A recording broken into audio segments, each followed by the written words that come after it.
One of my biggest issues with this console war is how they think that the console sales numbers as far as software is one-to-one as far as what they should sell, and if they're not one-to-one, then it's a sad joke or whatever. And let's discuss this fact. Now, first off, this comes from VG charts.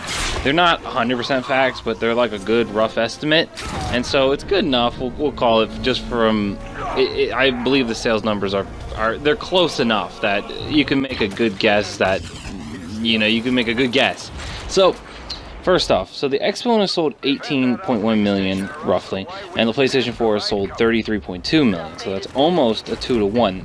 That is, as far as all three consoles combined, the PS4 owns 52.7% of the market, while Xbox One is 28.7. So you see, it's almost double. A little bit less than double, but almost double. But what does this mean, you may say? Well, let's look at games the way the games sell on the consoles. So this is as far as America, only America for this comparison.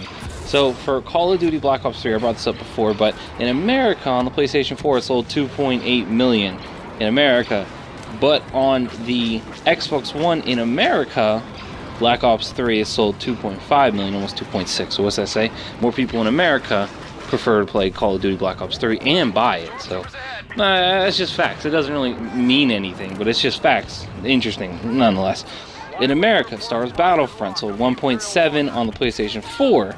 In America, on the Xbox One, Star Wars Battlefront sold 1 million. A little bit more even. As you see, the PlayStation 4 dominance a little bit goes over, so it's only really COD fanboys that play.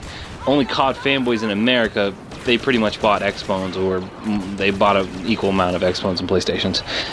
But when we go to Madden, as far as just Madden in general, costs the world 1.6 million for Xbox, 1.9 million for PS4.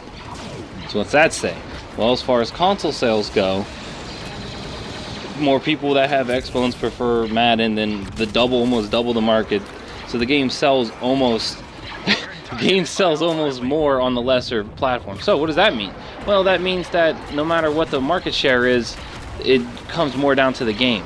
So as far as exclusives, now this is where the console really matters, but I'm just saying, as far as third-party games, there needs to be, for every single conversation, there needs to be a market share. It has to be factored in, the subscribed fan base. If it's a shooter game, then Microsoft will probably have like a little bit of they'll probably have a better percentage, shit like that. But as far as first party goes, then the conversation comes more down to quality, but also you have to factor it in the numbers again. So if you compare something like Rise of the Tomb Raider, which only sold like 0.66 million right now, and compare it to a Sony exclusive, well, so you would double the number and then compare it to a Sony one almost. Well, like, compared it to like The Last of Us, and it's not even close. Last of Us sold one. Well, guess what? Which game would I buy myself? Well, I'd buy The Last of Us.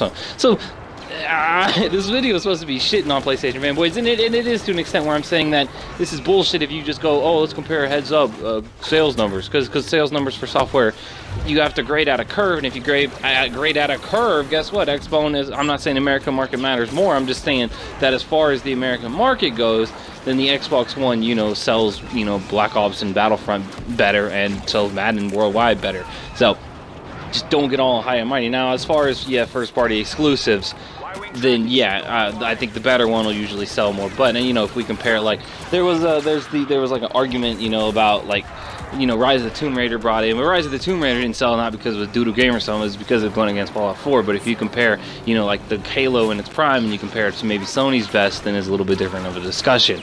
And then you go on a percentage.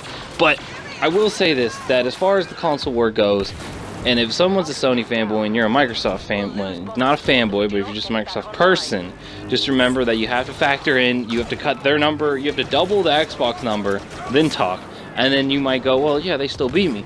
But why do they beat you? Maybe it's because they have more if you compared like RPG numbers, I would assume, it'll just be a fucking slaughter. But if you compare like a first-person shooter, I think Xbox will probably sell right about, almost equal to it. So don't let anybody bullshit you on like sales, like, oh, well, this game sold more on PlayStation. Well, yeah, it's because PlayStation has more PlayStations.